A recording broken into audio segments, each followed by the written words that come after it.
Hey everybody, we are going to get started on drawing our winter bears, and they're going to be wrapped in scarves and wearing cute, adorable, fuzzy hats. And before we can get started, we need to always remember to prep our papers. Today you're going to get a sheet of watercolor paper. You want to make sure it is turned tall like a portrait, not short landscape, tall portrait.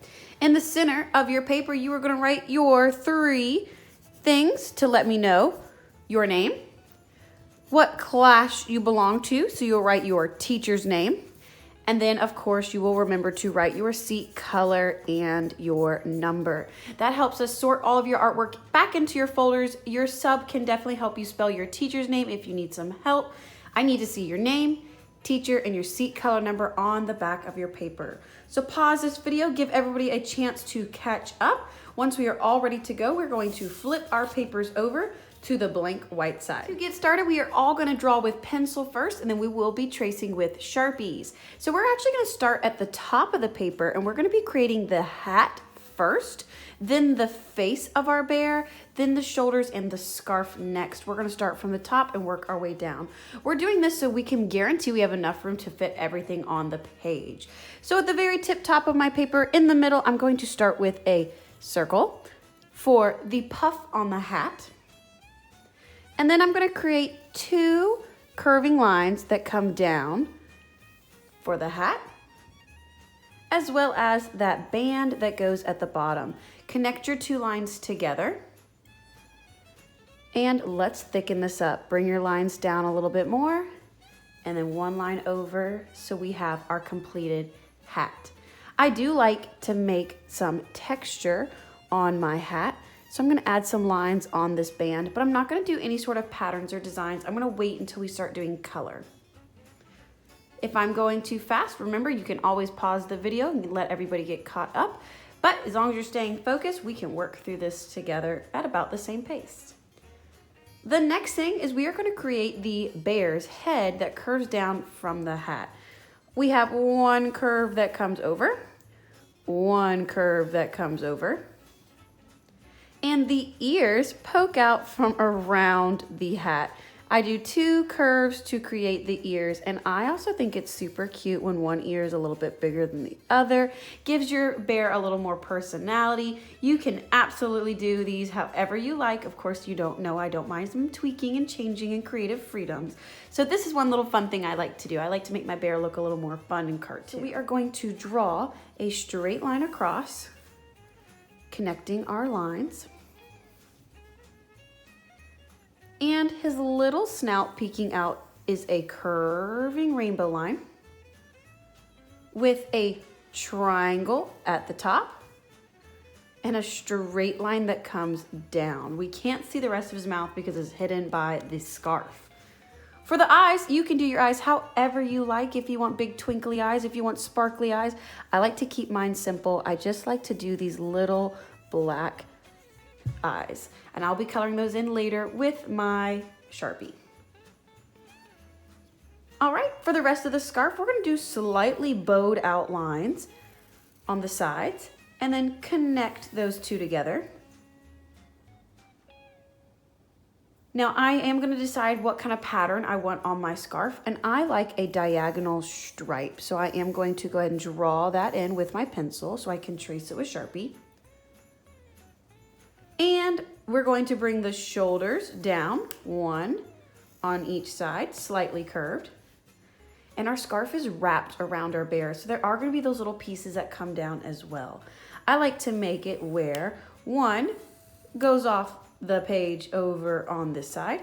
I'll add in my stripes. This time they can be going a different direction since the fabric has been wrapped around. And then the other one, I'm going to make like a little box for that one. It stopped short because I like to see those little tassels at the end. And I'll also add in some stripes. Looking awesome. Our bear has this cute hat, wrapped up scarf, looking nice and snug. And then there's one more thing I want to do before I put my pencil away and start tracing with Sharpie. We're going to create a little bit of a border. The way I like to do this is I start at the top of the paper by the circle, that little puff of the hat, come over and then down. My line does not have to be perfectly straight. You can see it's a little bit of a wave. If you want yours to be more wiggly, you can. I'm gonna do the same thing over here.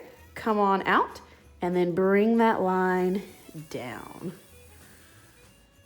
We're gonna leave this as part of our border for our picture, kind of creating a little frame for our teddy bear. So now that we have drawn out everything with our pencil, it's time for tracing. And we're gonna be tracing with some of our thicker black Sharpies today.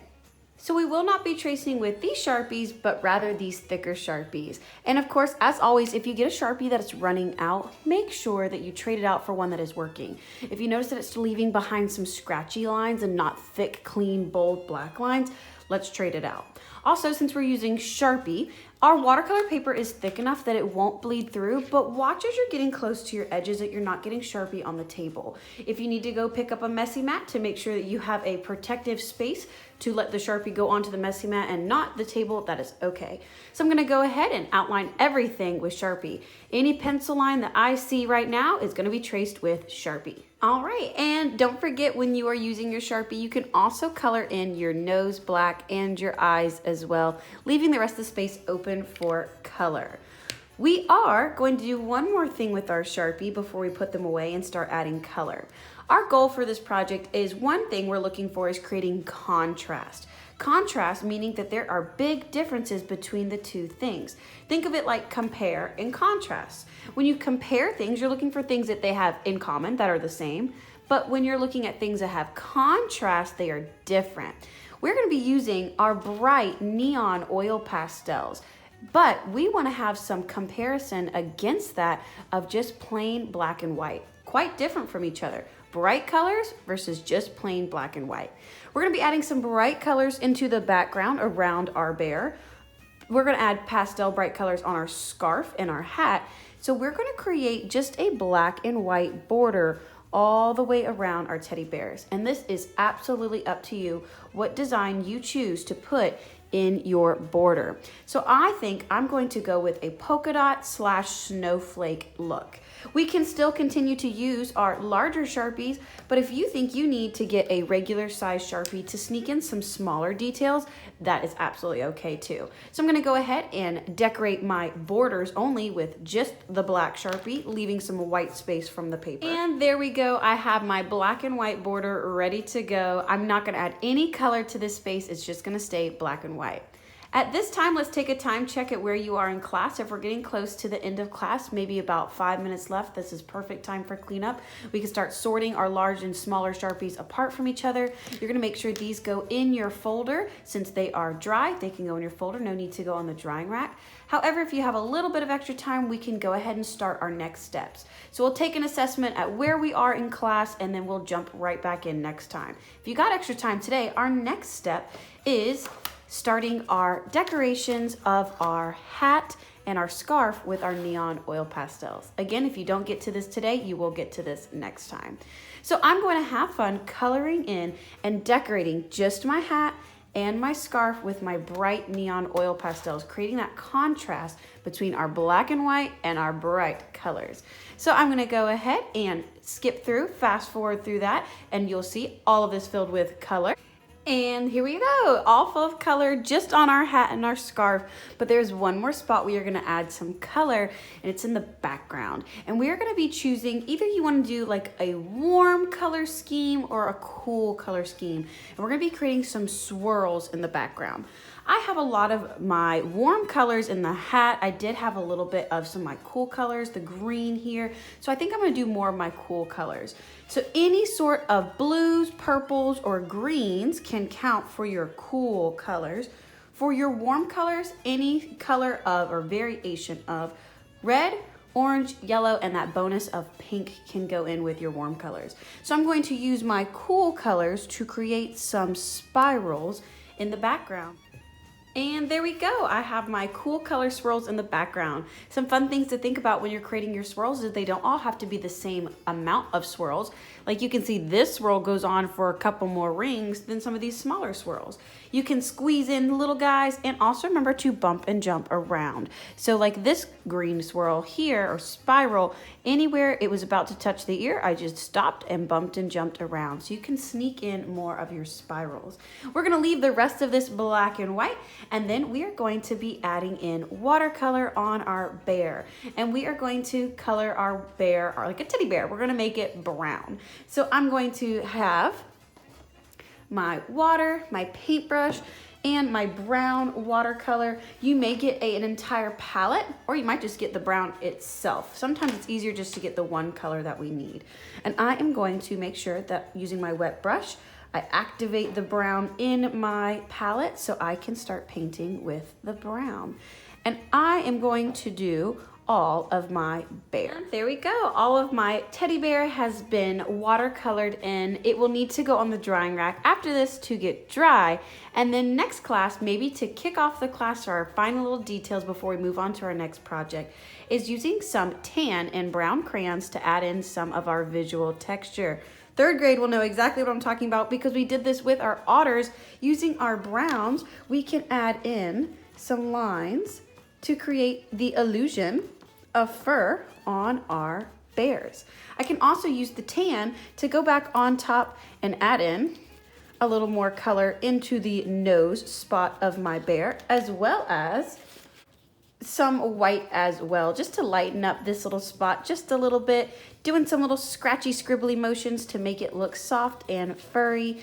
So using my white and my tan crayon, and then finishing up the brown all across the teddy bear. So this is what it would look like all completed. And there we go, we have completed our teddy bear. Remember some of our key vocab for this project: knowing our warm and our cool colors, knowing contrast, that difference that we have between our bright colors and our black and white, and also creating some visual texture that we cannot feel with our hands, but we can see with our eyes to create the illusion of fur on our teddy bears. Hope you guys enjoyed. Make sure that these do have your name, teacher's name, seat, color, and number if you have not already done so they can be sorted and ready to go as possible artworks for our art show.